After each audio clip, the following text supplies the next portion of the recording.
Bom dia, povo de Deus. É muito bom estar com você, mas esta manhã com Deus.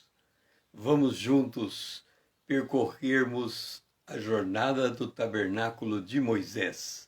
6 estações, cada 10 minutos uma estação, vamos estar 1 hora juntos na presença de Deus.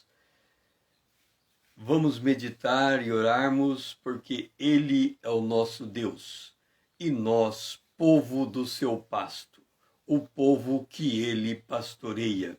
Nós somos ovelhas de sua mão e rebanho sob os seus cuidados. Salmo 95, o versículo 7. Bom dia, Lídia, é bom estar com você nessa manhã. O tabernáculo é o lugar da habitação de Deus nessa terra. Nós somos o tabernáculo de Deus. Bom dia, Rita. Muito bom estar com você nesta manhã. Vamos junto. Mande aviãozinho, vamos despertando o povo de Deus para estarmos juntos neste momento. Hoje, a nossa porção escolhida está em Atos, no capítulo 2. E já vamos para a nossa primeira jornada, a nossa primeira estação, a Arca da Aliança. E o verso que nos posiciona na Arca da Aliança é Atos, capítulo 2, o versículo de número 2. De repente, veio do céu um som, como de um vento impetuoso, e encheu toda a casa onde estavam assentados. A glória de Deus desceu sobre a casa onde estavam assentados. A primeira coisa que eu quero chamar a atenção é o de repente, mas não de repente aquele momento específico. Quando nós temos que tomar uma decisão, a nossa decisão é assim. Num instantinho, a gente toma a decisão. É o nosso de repente. Você está indo para um lugar e, de repente, você segue para outro lugar. Isso é uma decisão. De repente, acontece alguma coisa que muda o curso da tua vida. A decisão, ela tem esse poder de mudar o curso da vida. A Bíblia, o autor aos Hebreus, em Hebreus capítulo 4, versículo 13, quando diz a palavra de Deus é viva e eficaz, ela fala que ela é apta para discernir pensamentos de intenções do coração. Intenções do coração são decisões. De repente, você toma uma decisão e ela pode ter o poder de mudar o curso de sua vida. Mas esse de repente dos discípulos não foi um de repente. Em que sentido? Jesus havia dito a eles que deviam ficar em Jerusalém até que do alto eles fossem revestidos de poder. Então eles estavam no lugar designado por Deus para o de repente acontecer. Muitas vezes, o de repente de Deus não acontece conosco porque nós não estamos alinhados com Deus, nós não estamos posicionados aonde Deus nos coloca para recebermos o de repente dele. É como como um encontro entre um rapaz e uma menina.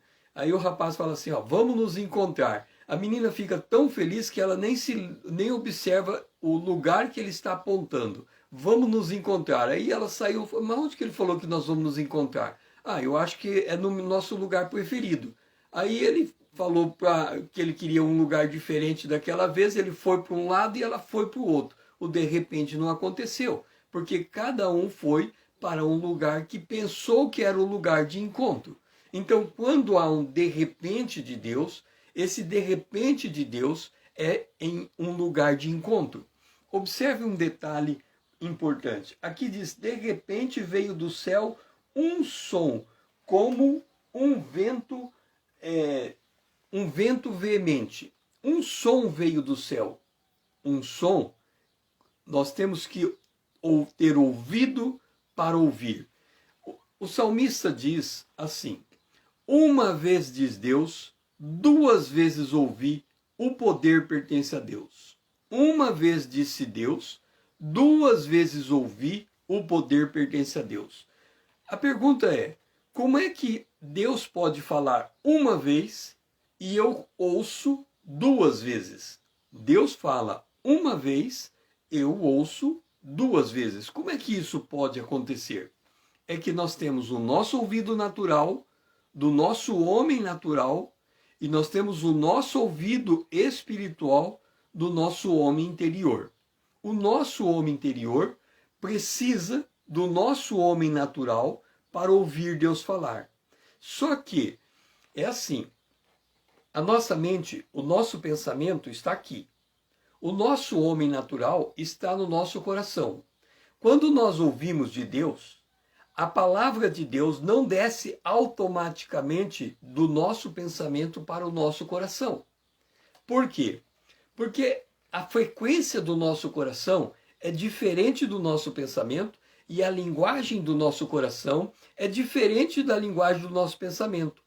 A linguagem do nosso coração são as nossas emoções. O fruto do Espírito é a paz, é a alegria. O fruto do Espírito se manifesta em nosso coração.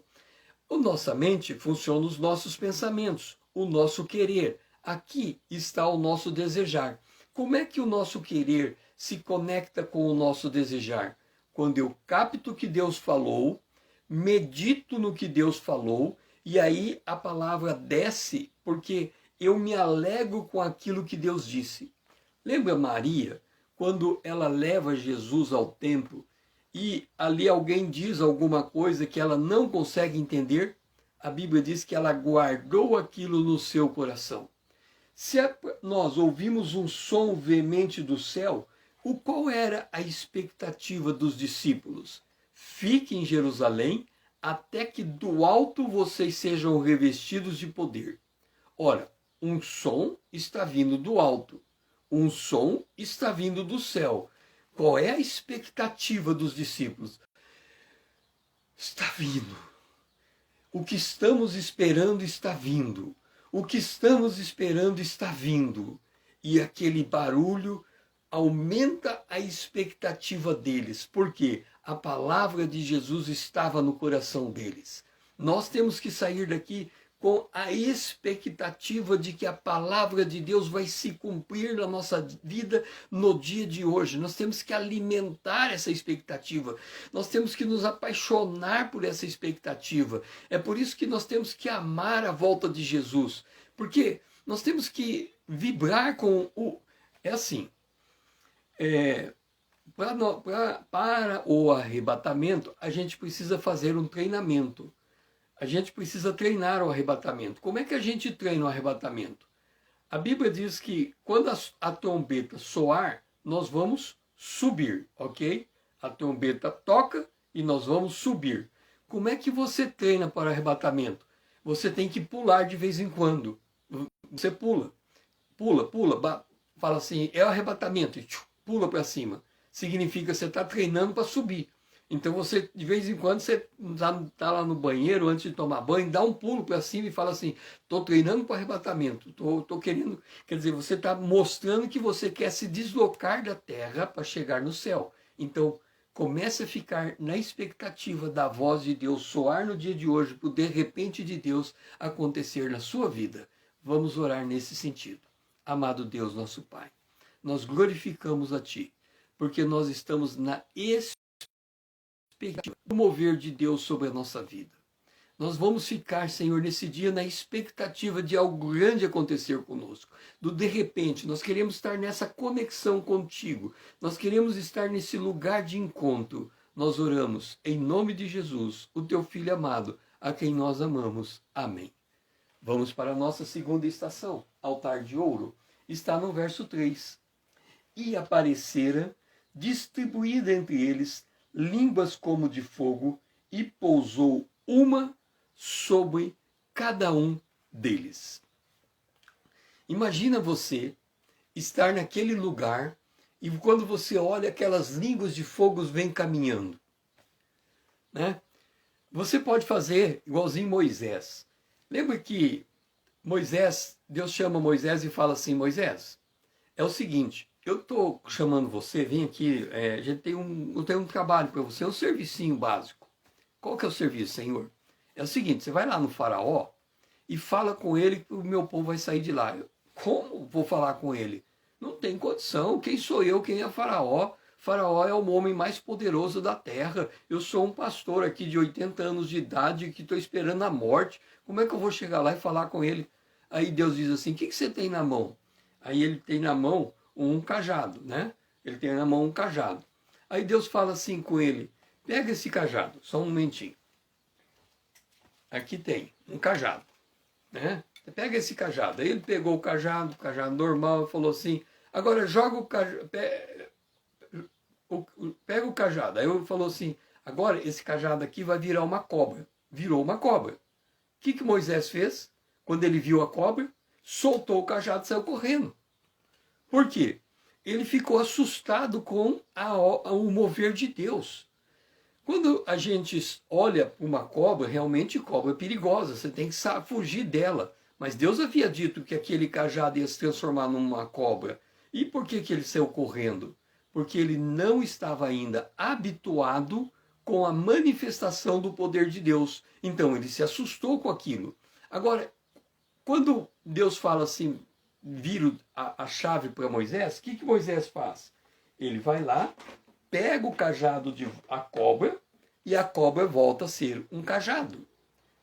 Significa que ele mudou a sua perspectiva. Ele percebeu que realmente Deus estava fazendo algo e ele estava indo em direção àquilo que Deus estava fazendo. Vamos lá ver a história certinho, como é que ela se deu, né? Então, Êxodo, lá no capítulo, o Senhor fala com ele, o Senhor fala com ele que ele vai até o Egito, está no capítulo 4, aí ele diz assim, lança na terra, ele lançou na terra, e o bordão virou uma serpente. O que Moisés fez? Fugiu. Aí ele, estende a tua mão e pega pela cauda. Ele pegou. E aí, a cobra voltou a ser o bastão. Agora você está lá naquela sala e línguas de fogo. Línguas de fogo. Qual que é a tua expectativa? Fazer como Moisés, sair correndo daquela sala com medo daquela manifestação de Deus? Ou tentar pegar uma língua dela para você? Aqui diz que a língua pousou sobre cada um deles. Deus tem algo muito específico para você que não serve para mais ninguém. Imagina, tinham mais ou menos 120 discípulos, devia ter então 120 línguas. Mas vai que um ali fala, não quero a língua para mim, aquela língua ia ficar ali, boiando, sem que ninguém a pegasse. Quando Deus fala para Israel no deserto que ele ia alimentar o povo, a Bíblia diz assim, toda manhã Deus mandava o maná. O que a palavra maná significa? Que é isto. Que é isto. Imagina, você levanta de manhã, que é isto. Você pega e coloca o teu café da manhã na mesa e você olha para ele e diz, que é isto. Isto é o que vai me alimentar, isso é o que vai me fortalecer, que é isto. Você vai para o teu trabalho e você entra no teu trabalho e diz assim, que é isto, maná. É Deus ali se fazendo presente, te dando provisão. Então Deus estava dando provisão a Moisés, a Israel. Israel olha para o maná e diz, que é isto. E aí havia algo interessante acerca do maná. É assim, você podia colher quanto maná quisesse. O quanto você conseguisse comer.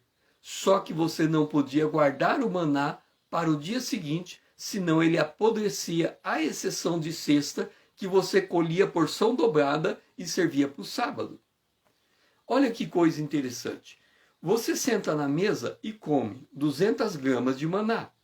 O outro senta na mesa e come 400 gramas de maná. O outro senta na mesa e come 1 quilo de maná. Aí você olha para o teu prato, 200, olha para o prato do outro, 400, olha para o prato do outro. E o que a gente tende a fazer? Usando a gente como parâmetro, eu como 200, olha como aquele cara está comendo muito. Olha como aquele cara come quem consegue comer 1 quilo? Ao invés de nós nos apropriarmos do que Deus tem para nós, nós questionamos o que Deus está dando para o outro. Aconteceu a mesma coisa com Pedro. Pedro nega Jesus. Jesus se encontra com Pedro e pergunta: Pedro, você me ama? Pedro responde: eu te amo. E Jesus entrega para ele uma comissão: vai e apacenta as minhas ovelhas.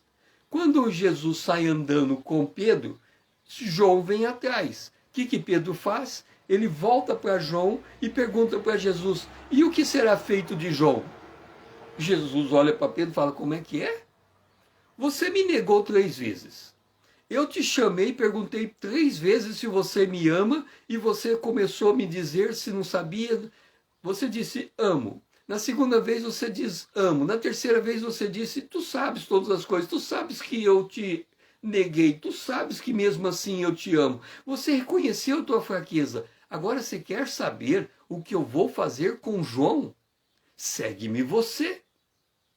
Então quando aqui aparece o Espírito descendo sobre cada um, é assim: se nós entendermos o chamado de Deus na nossa vida, a complexidade desse chamado, a dificuldade de colocar ele em prática, nós estaríamos tão envolvidos com a nossa própria chamada que não estaríamos criticando a chamada do outro que está do nosso lado, porque a gente não sabe com quais dificuldades ele está lidando. No livro Mananciais do Deserto, tem uma passagem muito interessante, um trechinho que conta a seguinte história. Alguém estava tendo uma visão e viu 3 mulheres ajoelhadas. Na primeira, Jesus chega e abraça aquela mulher, bem gostoso. Na segunda, Jesus chega e dá um tapinha nas costas daquela mulher. Na terceira mulher, Jesus nem olha, vai embora direto. Aí aquele que estava olhando na visão falou: puxa vida, Jesus, aquela que o Senhor abraçou, ela deve ser uma mulher, uma serva amada do Senhor. Aquela que o Senhor deu um toquinho nas costas, deve ser alguém assim que está meio cai, não cai, e o Senhor está dando uma força para ela. Agora aquela que o Senhor nem olhou para ela, aquela coitada já deve estar desviada. Aí Jesus disse: não é nada disso não. Aquela que eu abracei, ela está quase perdendo a fé, ela precisa do meu conforto. Aquela que eu dei um tapinho nas costas, ela sabe o que ela precisa fazer, ela só precisa de um empurrãozinho. Agora aquela que eu nem olhei, eu posso confiar nela, porque ela levanta com um propósito, ela faz o que ela é chamada a fazer e ela não desiste jamais. Então eu confio nela, nem preciso dar um tapinha nela, nem preciso abraçar ela, porque eu sei que ela está lá quando eu preciso dela. Assim, a língua está sobre nós e o Senhor precisa de nós, conta conosco. Como é que nós vamos responder a esse chamado de Deus nesse dia? É nesse sentido que vamos fazer a nossa segunda oração. Amado Deus e nosso Pai, nós glorificamos a Ti, Senhor, porque o Senhor tem algo muito especial para cada um de nós. O que cabe a mim não cabe a Rita, não cabe a Lídia. O que cabe a Lídia não cabe a Rita. O que cabe a Rita não cabe a Lídia, não cabe a mim. O Senhor sabe o que cada um de nós precisa. É na medida, Senhor. E não é na medida que o Senhor quer dar, mas na medida que a gente consegue receber. É abundante a Tua medida, mas é nós que limitamos o quanto o Senhor quer nos dar. Senhor, aumenta o nosso pote, aumenta o nosso vaso, para que entre tudo aquilo que o Senhor tem para nós nesse dia e que a gente não desperdice nada, mas que a gente se alegre com aquilo que o Senhor está nos dando a cada um de nós. É a nossa oração, em nome de Jesus, o Teu Filho amado, a quem nós oramos, a quem nós amamos. Amém. Vamos para a nossa terceira estação, que é a nossa mesa de pães. Chegou a hora do café da manhã, e o café da manhã está no verso 4. Todos ficaram cheios do Espírito Santo e passar a falar em outras línguas, segundo o Espírito lhes concedia que falassem. Todos ali foram cheios do Espírito Santo. Olha só, em que pese o fato que cada um recebeu uma língua específica para ele, havia 120 línguas, porque havia 120 discípulos. Um recebeu, lá na frente diz assim, que cada um falou com língua da Macedônia, o outro falou com língua da Judéia, o outro falou com língua da Capadócia, outro falou com língua de Ponto, outro falou com língua da Ásia.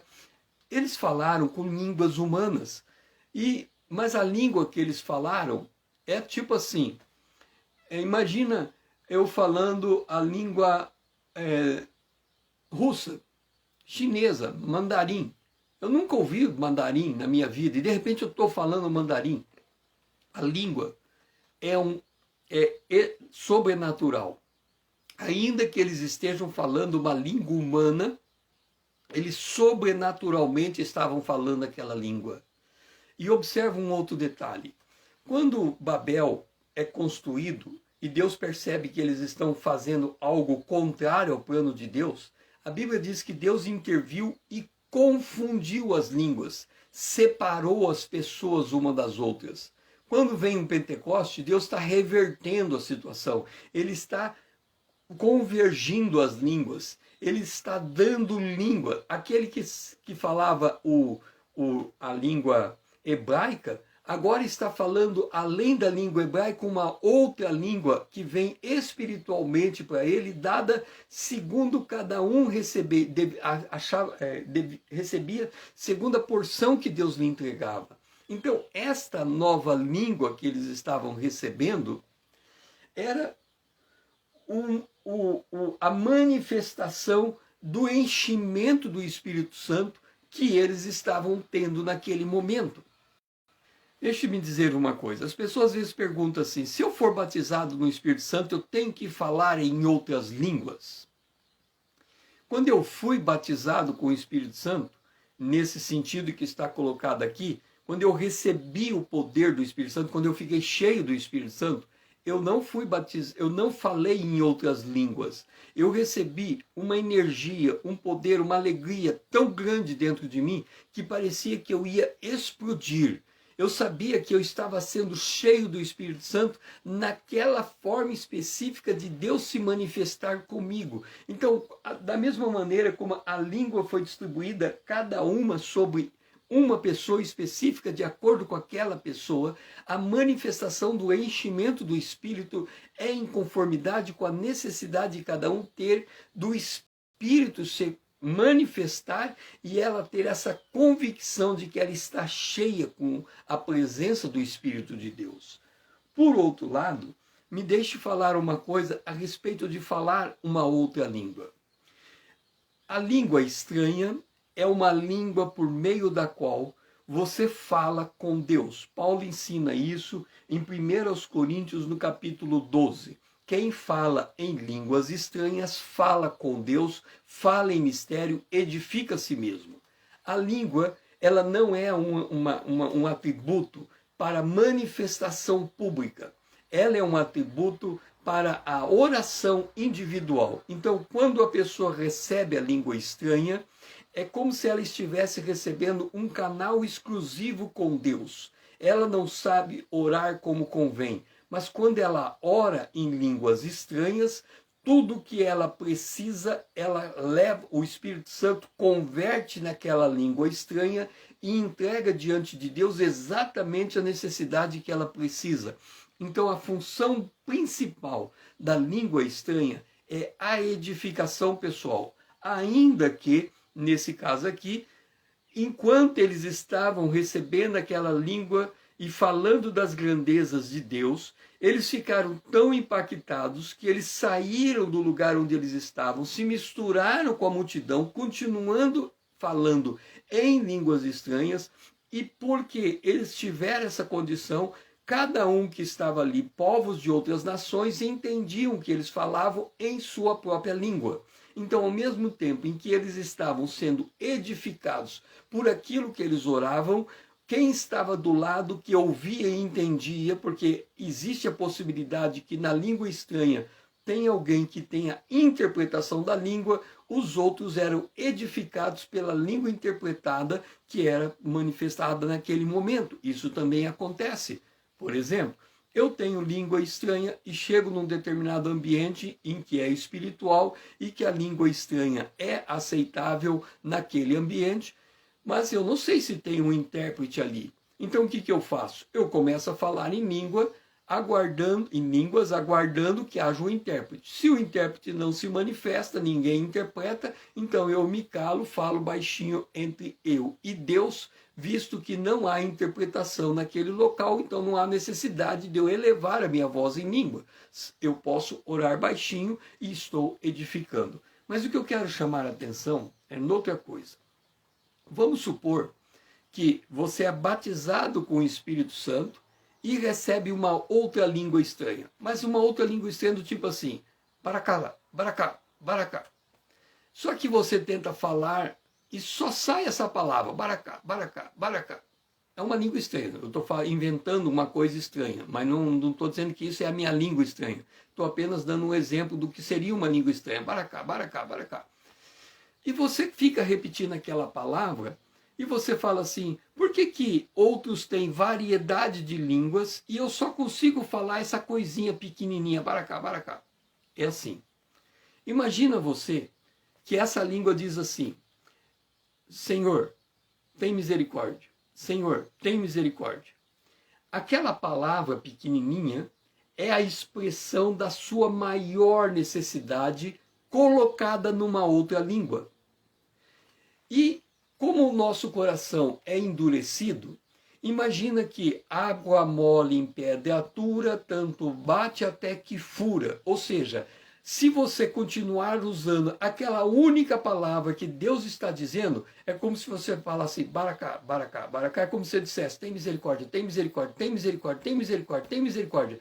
Quanto mais você fala, mais chance você está dando do teu coração se quebrantar. Quando aquela necessidade é tocada pelo Espírito de Deus e aquilo é sanado e você tem uma cura interior, aí abre mais línguas ou aumenta o teu vocabulário em línguas estranhas e você consegue falar em outras línguas com mais fluência. Por quê? Porque aquilo que estava sendo o teu maior impedimento espiritual se bateu tanto nele até que aquilo foi rompido e abriu o seu entendimento. Orar em línguas estranhas é como um edifício. Pega um edifício construído, o que você tem? Você tem piso, estrutura, piso, estrutura, mas não tem parede, só tem aquela carcaça.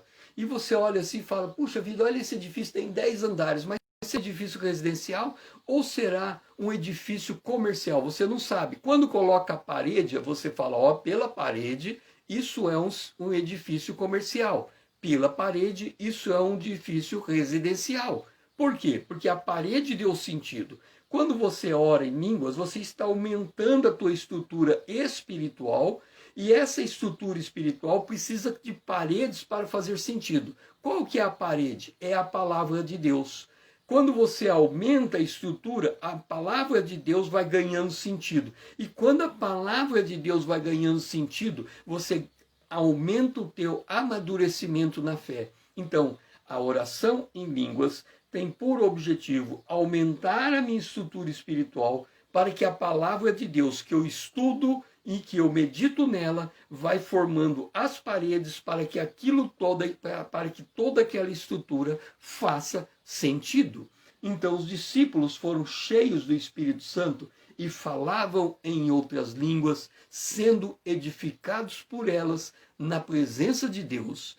Então esse é um dom espiritual que nós devemos colocar em prática para que o nosso edifício espiritual aumente a sua capacidade de receber a palavra de Deus e essa palavra possa nos dar entendimento do que Deus tem para nós. E é nesse sentido que vamos fazer a nossa oração.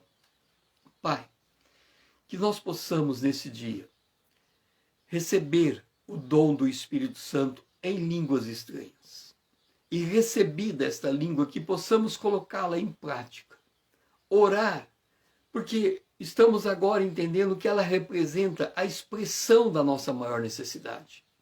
E que nós possamos fazer com que água mole em pedra dura tanto bate até que fura, e a nossa amplitude espiritual aumente para maior compreensão da tua palavra e fazendo a reflexão da tua palavra, nós possamos crescer em maturidade. É essa a nossa oração, em nome de Jesus, o teu Filho amado, o nosso irmão a quem nós amamos. Amém. Vamos para a nossa quarta estação. A nossa quarta estação é o candelabro. O candelabro está em Atos capítulo 2, o versículo 6. Quando, pois, se fez ouvir aquela voz, afluiu a multidão que se possuiu de perplexidade, porquanto cada uma ouvia falar na sua própria língua. As pessoas que leem a palavra de Deus, elas tendem a fazer umas coisas curiosas, do tipo assim, olha, Deus dá línguas estranhas, mas a língua estranha, quando Deus dá, é a capacidade de falar uma outra língua humana. Então, por exemplo, se eu recebo a capacidade de língua estranha, eu tenho facilidade para aprender português, em francês, alemão, inglês. Então eu vou numa escola, estudo inglês, então eu aprendi uma língua que em relação à minha língua natural é uma língua estranha. Não é isso que está colocado aqui. Aqui está dizendo que Deus sobrenaturalmente concedeu esta língua. Então nós estamos falando de uma língua sobrenatural. Aí a pessoa fala, mas é uma língua sobrenatural que era uma língua humana. Tudo bem, os outros que ouviram aquela língua entenderam, porque era uma língua, mas aqui diz assim, na sua própria língua materna. O que é falar uma língua estranha na língua materna de uma outra pessoa? É falar aquelas palavras que a pessoa reporta a sua primeira idade, sim, de 0 a 5 anos, quando é a língua mais tipo assim, a língua alemã, em cada região da Alemanha que você vai, ela tem uma forma diferente de fala, ao tal ponto que quem está numa região da Alemanha e vai para outra região da Alemanha não entende muitas das palavras. Assim como nós temos aqui a língua do nordestino e a língua do gaúcho, e a língua do meio, né, que o gaúcho fala bem diferente do nordestino, e o resto dos brasileiros, vamos assim dizer, fala mais ou menos a mesma forma. Mas não, o mineiro tem uma forma bem específica de falar. Então é como se alguém recebesse a língua estranha e falasse como mineiro. O outro recebe a língua estranha e falasse como gaúcho. O outro recebe a língua estranha. Quer dizer, essa peculiaridade da língua é tão específica que só sobrenaturalmente a gente consegue entender que a pessoa tem a capacidade de falar a língua daquela maneira. Mas se a língua é estranha, ela é estranha para quem está recebendo. Então, se eu recebo uma língua e ela é estranha para mim, tanto faz ela ser francês, alemão, japonês, eu não vou saber, porque eles ficaram sabendo porque os outros ouviram. Então quem estava falando não estava sabendo. E se ele falar uma língua de anjos, também vai ser estranha, porque ele nunca ouviu um anjo falar. Então como é que ele vai saber que é uma língua de anjos, se ele nunca viu um anjo falar? O detalhe que a gente precisa entender é que a língua é estranha para quem a recebe, independente se alguém consegue entender. Porque vamos supor, eu estou falando uma língua estranha aqui. Alguém chega para mim e fala, você está falando japonês? Eu estou falando outra língua estranha. Alguém chega para mim e fala, você está falando inglês? Ok, o inglês entendeu que eu estou falando inglês. O japonês entendeu que eu estou falando japonês.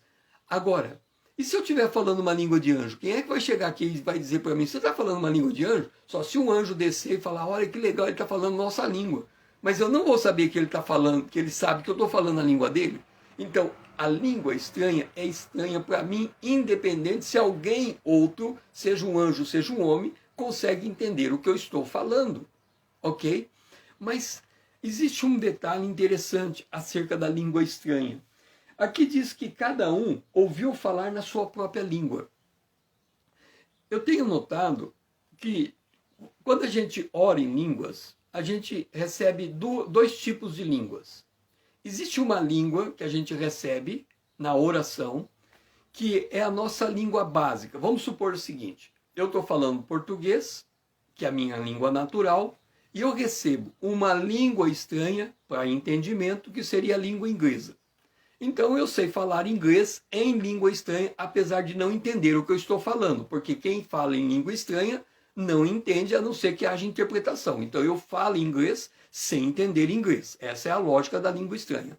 Então eu estou falando inglês, se o americano chegar, ele sabe que eu estou falando, mas eu não tenho nenhum americano aqui, e eu estou falando inglês, estou falando inglês, estou falando inglês. Mas quando eu estou em um ambiente público e eu vou falar em língua estranha, ao invés de eu falar inglês, eu falo japonês, eu falo mandarim. Ok. Óbvio que se eu estou falando inglês e começo a falar mandarim, eu não sei o que eu estou falando em mandarim, porque continua sendo estranha. Mas eu sei que não é inglês. É completamente diferente de inglês. Quem fala uma língua inglesa, ele tem uma estrutura de linguagem. Quem fala a língua mandarim tem outra estrutura de linguagem. Então, se eu estiver falando inglês, ainda que eu não entenda o que eu estou falando, e de repente começar a falar mandarim, ainda que eu não entenda o que eu estou falando, como é que eu sei que eu estou falando inglês e como é que eu sei que eu estou falando mandarim? É porque chegou um americano e falou: ué, você está falando inglês? Estou. Aí de repente eu estou falando outra língua, chegou um chinês e diz: ué, você está falando mandarim? Estou, você está dizendo que eu estou, então eu estou. Então por quê? O americano diz que eu estou falando inglês e porque o chinês diz que eu estou falando mandarim, então eu sei que eu falo duas línguas diferentes, inglês e mandarim. Só que tem um detalhe: a minha língua natural recebida espiritualmente é o inglês. Então todas as vezes que eu quiser falar língua estranha, eu falo inglês. Agora eu não consigo falar em mandarim.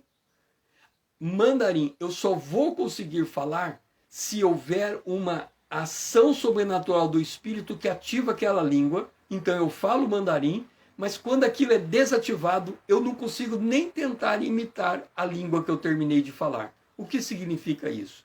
Eu recebo uma língua natural e essa língua natural, entenda, eu recebo uma língua sobrenatural, que é uma língua estranha para mim, mas que no caso, no exemplo que eu estou dando, é a língua inglesa, mas ela é estranha. Quando eu falo esse inglês, eu não entendo o que eu estou falando. E essa língua inglesa, que eu não entendo o que eu estou falando, ela está me edificando. Então, por que se eu falo inglês e ela está me edificando, por que eu falaria mandarim? Porque quando eu recebo outras línguas, esta outra geralmente é uma língua de intercessão. Eles estavam aqui falando em outras línguas e as pessoas das outras nações entendiam o que falava, porque eles estavam falando uma língua intercessória, uma língua que estava tocando a vida do outro. Esses outros estavam sendo tocados pelo poder de Deus por causa da oração que eles estavam falando.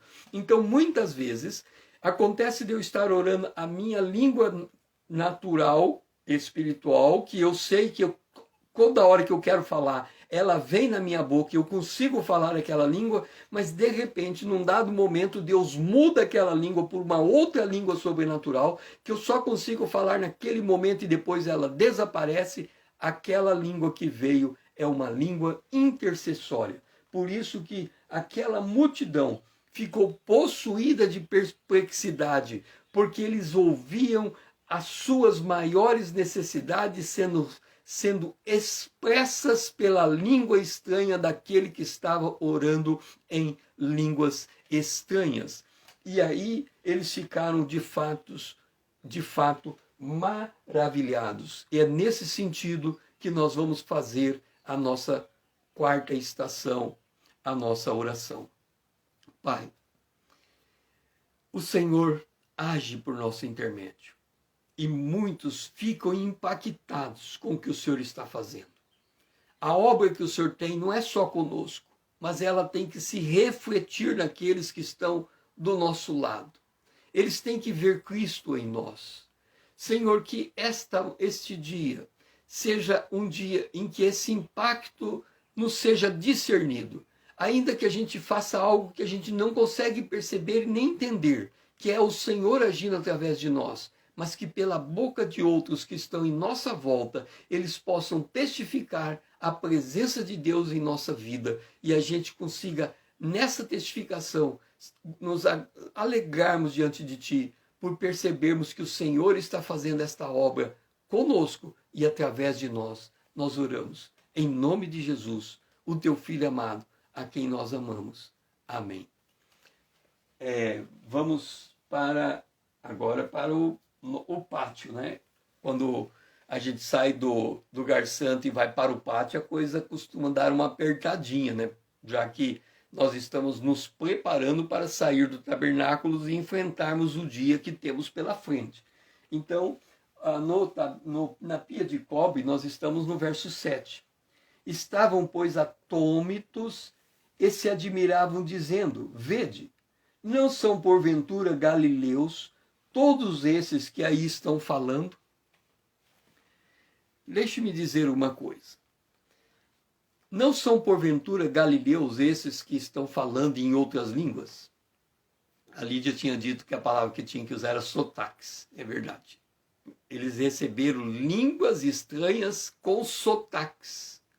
E aí eles deixaram o povo impressionado, porque viam que era impossível conhecer o sotaque. Tudo bem, falar inglês eu falo. Agora, chegar lá nos Estados Unidos falando inglês, no sotaque americano, os caras iam ficar: como que esse cara nasceu aqui? Essa é a primeira pergunta. Ele nasceu aqui? Então, eles estavam dizendo assim: eles nasceram aqui? Não, eles são galileus. Eles não são nossa gente. Eles são galileus.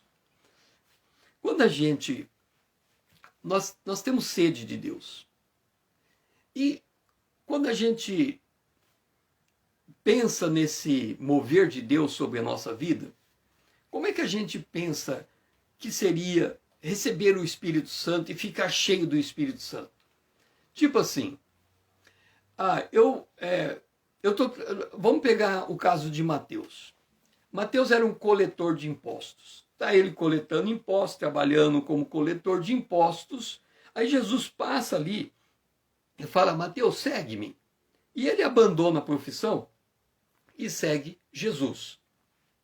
Então, na nossa cabeça, fica que quando Deus vem sobre minha vida, eu vou mudar de profissão, eu vou mudar de trabalho, eu vou mudar de cidade, eu vou mudar. Então, a gente associa o que Deus vai fazer conosco com uma mudança do que vai acontecer conosco em relação ao mundo exterior. Não é assim. Observe um detalhe. O apóstolo Paulo, em 1 Coríntios, no capítulo de número 7, ele fala a respeito da ação de Deus. 1 Coríntios, no capítulo 7. Bom, Paulo, bom estar com você aqui conosco. Romanos, capítulo 7, vamos ver se eu acho esse verso. Ele diz assim: cada um fique na vocação em que foi chamado. Está em 1 Coríntios, capítulo 7. Não consegui achar aqui. Aqui. Verso 20. Cada um permaneça na vocação em que foi chamado. Fosse chamado sendo escravo, não se preocupe com isso. Mas se pode tornar livre, aproveite a oportunidade. Porque o que foi chamado no Senhor sendo escravo é liberto do Senhor. Semelhante ao que foi chamado sendo livre é escravo do Senhor. Por preços fostes comprados. Não seja escravo dos homens. O que eu quero dizer com isso? É que quando o Espírito Santo vem sobre nós, a gente externamente e do ponto de vista exterior, a gente não muda em nada. É por isso que eles disseram: não são esses galileus? Um era pescador, o outro era coletor de imposto, o outro era dona de casa. Eles não mudaram a profissão, não mudaram a cidade, não mudaram nada. O que mudou foi algo dentro deles que estava refletindo para fora deles. Então, o que eu quero dizer com isso? Quando Deus nos enche do Espírito Santo, tipo assim, eu estou lavando o prato e o Espírito Santo me encheu. Qual que é a noção que a gente tem? Ó, se Deus chamou Levi, né, que é Mateus, que estava coletando imposto, e ele parou de coletar imposto e foi fazer alguma coisa, então se o Espírito Santo está me tocando, é porque é para eu parar de lavar prato. Ele está me chamando para outra coisa, não é mais para lavar prato. Paulo diz, cada um fique na vocação que foi chamado. Se você foi chamado como escravo, permaneça como escravo. Mas se você puder se libertar, se liberte. Se não, continue como escravo. Significa, eu estou lavando o prato e o Espírito Santo me enche. O que eu vou fazer? Eu, ao invés de eu lavar prato murmurando, que coisa chata, estou lavando o prato, eu continuo lavando o prato cheio do Espírito Santo. Se eu estou trabalhando no escritório, eu estou cheio do Espírito Santo, o que eu vou fazer? Eu continuo escravo, quer dizer, eu continuo trabalhando, só que em vez de murmurar, eu estou tão alegre, cheio do Espírito Santo, que a produção que eu estou fazendo dobra, porque eu tenho mais energia para trabalhar. Se eu estou dirigindo o meu carro e eu estou cheio do Espírito Santo, não é para eu estacionar o carro. Eu vou continuar dirigindo o meu carro, só que eu vou dirigir com muito mais atenção, com muito mais... eu vou estar muito mais aguçado, porque eu estou cheio do Espírito Santo. Entenda uma coisa, nós somos habitação do Espírito Santo. Lembra que nós somos casa de veraneio de Deus? Eu tenho uma casa na cidade e uma casa na praia. Quando eu quero descansar, eu vou para a casa da praia. Jesus está sentado à direita de Deus no terceiro céu. Quando ele quer descansar, ele fala assim, eu quero descansar hoje na casa do irmão Paulo. É verdade, eu vou descer lá na casa do irmão Paulo. A casa do irmão Paulo é o próprio irmão Paulo. Então ele vai descer dentro do irmão Paulo. E o Espírito Santo entra. Jesus entra. Quando Jesus entra, o irmão Paulo fica cheio do Espírito Santo. Quando ele fica cheio do Espírito Santo, o que ele pensa? Eu estou varrendo o quintal, estou cheio do Espírito Santo, é para eu parar de varrer o quintal. Não.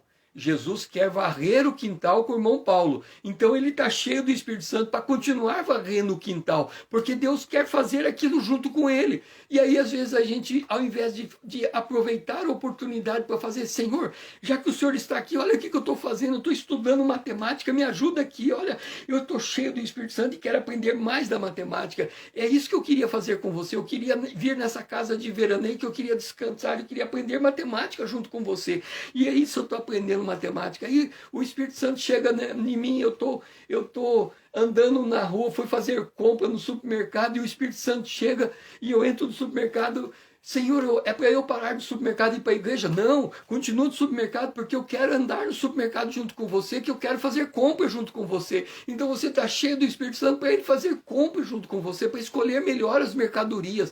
E ele vai falar assim, não, essa mercadoria não, essa aqui engorda, melhor que ela ali. E aí ele está junto com você fazendo compra. Ele chegou na tua vida, não foi para você parar de fazer o que está fazendo, mas ele quer fazer junto com você. Só que como a gente não tem essa maturidade, quando o Espírito Santo chega sobre nós, a gente fala, não, agora eu tenho Espírito Santo, agora eu sou pastor. Agora não, fazer isso aqui não, sou pastor, sou cheio do Espírito Santo, meu negócio é pregar a palavra. E aí ele não quer fazer aquilo que ele estava fazendo quando o Espírito Santo chegou até ele, porque o Espírito Santo queria exatamente isso, viver a vida dele. Não são estes galileus que estão falando. Não é para nós mudarmos para fora. É para mudarmos de dentro e fazermos com amor o que estamos fazendo fora. Esse é o propósito de sermos cheios do Espírito Santo. O Senhor quer se alegrar com o que nós estamos fazendo. Ele quer participar da nossa vida. Cada um fique na vocação em que foi chamado, porque ele quer viver conosco essa vocação. Ele quer fazer com que essa vocação possa crescer em maturidade, em conhecimento, em graça, em sabedoria.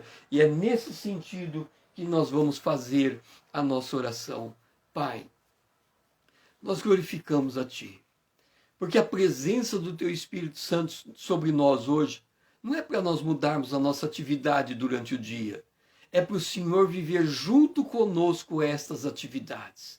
A Bíblia diz que Tudo que fizermos devemos fazer como para Deus e não para com os homens, porque nós não fomos feitos para sermos escravos dos homens. Significa fazermos de boa vontade, com bom ânimo, fazermos de forma que as pessoas sintam-se bem junto conosco. É para isso que o Senhor está nos trazendo o Espírito Santo junto conosco nesse dia. E nós oramos agradecidos a Ti, em nome de Jesus, o Teu Filho amado, a quem nós amamos. Amém. Vamos para... Ele me ajudou a fazer o almoço, recebi visita surpresa e tive comida suficiente para todos. Foi lindo. É isso aí, o Espírito Santo, quando ele chega, né, Lídia, ele faz esse tipo de coisa. Ele nos ajuda, ele veio para nos ajudar a fazer aquilo que estamos fazendo, porque ele quer viver a nossa vida. E ao viver a nossa vida, é isso que dá alegria ao Espírito de Deus. Poder viver a nossa vida junto conosco. E fazendo isso cheio do Espírito Santo. Então vamos para o altar de cobre. No verso 11 agora. Tanto judeus como prosélitos, cretenses e arábicos, como os ouvimos falar em nossas próprias línguas as grandezas de Deus, como ouvimos falar em nossa própria língua as grandezas de Deus. Olha que vamos voltar lá no deserto, né? O povo ficou 40 anos no deserto porque eles murmuravam. Eles passavam o dia murmurando. Nós que estamos cheios do Espírito Santo, temos que passar o dia falando as grandezas de Deus. Tipo assim, quando a gente está andando com as pessoas, elas têm os assuntos do seu interesse. Então, uns gostam de falar de futebol, outros gostam de falar do governo, os outros gostam de falar, e cada um fala as coisas que... a Bíblia diz que a boca fala do que o coração está cheio. A boca fala do que o coração está cheio.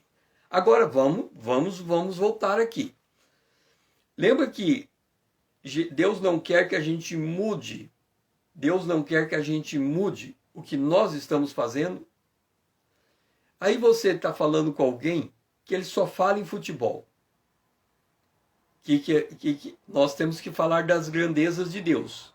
Mas nós não podemos nos desconectar das pessoas. Cada um fique na vocação que foi chamado. Então, como que a gente faz isso? É assim. A pessoa está falando de futebol e a gente entra no assunto. E começa a falar de futebol com ela se a gente entende futebol. Está lá falando de futebol, futebol daqui, futebol dali, futebol daqui. Aí você fala assim, pois é, sabe, vou pegar uma outra história para dar sentido no que eu estou falando.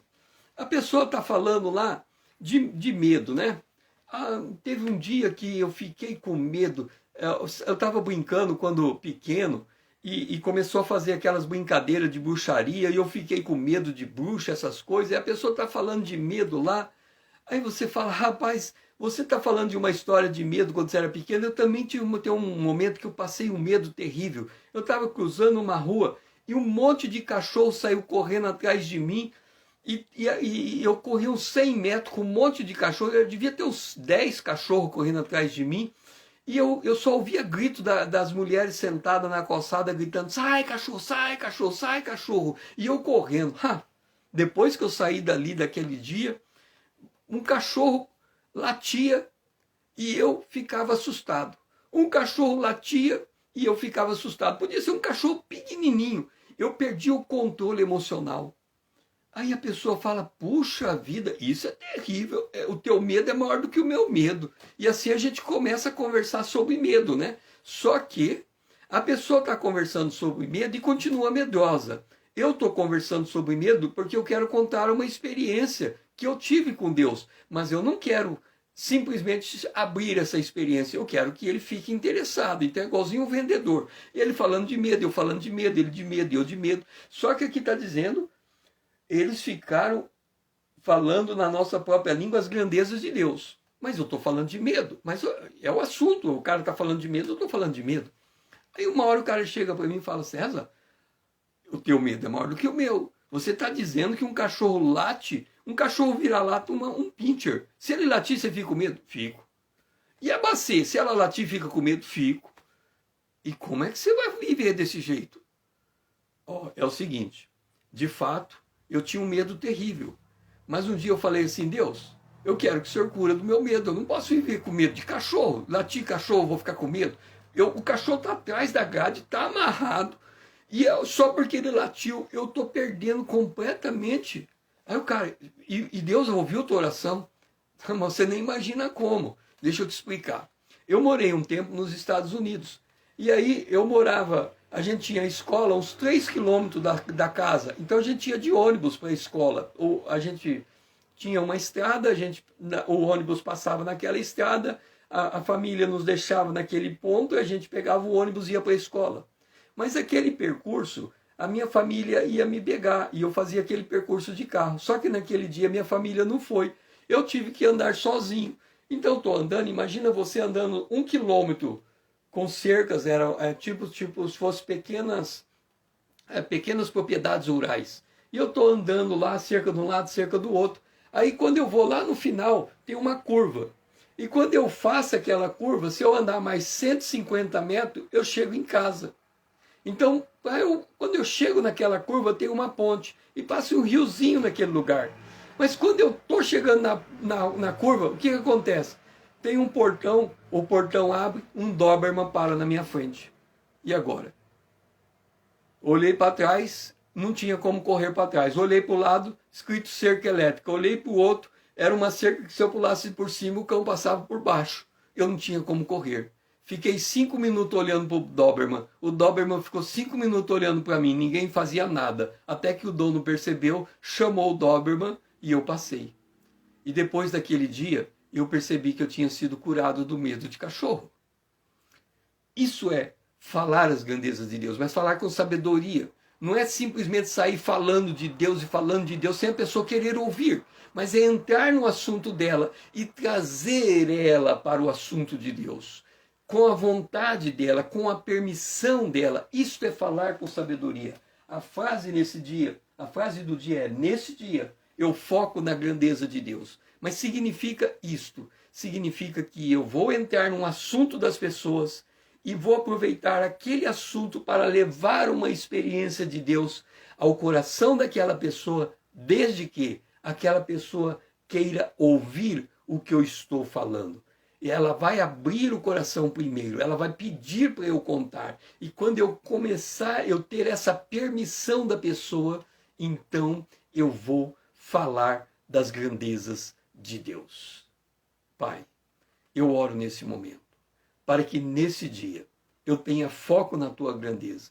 Mas não é sair falando atabalhadamente das coisas de Deus, mas é pegar gancho, é fazer a pessoa desejar ouvir aquilo que eu tenho para contar. É entrar no assunto dela até que o assunto dela se engate no meu assunto, até que ela sinta fome de me ouvir. Então que eu tenha essa sabedoria, esse traquejo, Senhor, de falar das coisas de Deus, para que a pessoa que me ouça, ela possa ficar atônita, ela possa ficar perplexa, porque ela está ouvindo uma experiência de Deus que ela queria ouvir eu falar. Senhor, dá-me essa sabedoria para transformar uma conversa natural em um momento de expor uma experiência com Deus. Que eu não seja aquele crente chato, que vá falando de qualquer jeito, mas que eu saiba como introduzir o assunto. Esta é minha oração, em nome de Jesus, o teu Filho amado a quem eu amo. Amém. Que o Senhor seja louvado e que nesse dia tenhamos foco na grandeza de Deus. Que a gente possa entender que o Espírito Santo vindo sobre nós não é para nós mudarmos o que vamos fazer, mas entendermos que Jesus quer fazer junto conosco. Ele quer entrar na nossa atividade, ele quer entrar no nosso dia a dia, ele quer entrar naquilo que você está fazendo, seja lavar pratos, seja trabalhar, seja fazer uma coisa nova, seja construir um empreendimento, não importa, é aquilo que está na tua agenda do dia. É isto que o Senhor quer viver nesse dia. Ele quer viver a tua agenda. Ele quer viver o teu trabalho, Ele quer viver a tua conversa, Ele quer viver o teu relacionamento, Ele quer viver o teu entorno, Ele quer estar em você, casa de veraneio dele. Ele desceu com esse propósito. E nesse propósito é que você vai viver o dia de hoje. Amém. Que o Senhor seja louvado e Ele faça aquilo que assim Ele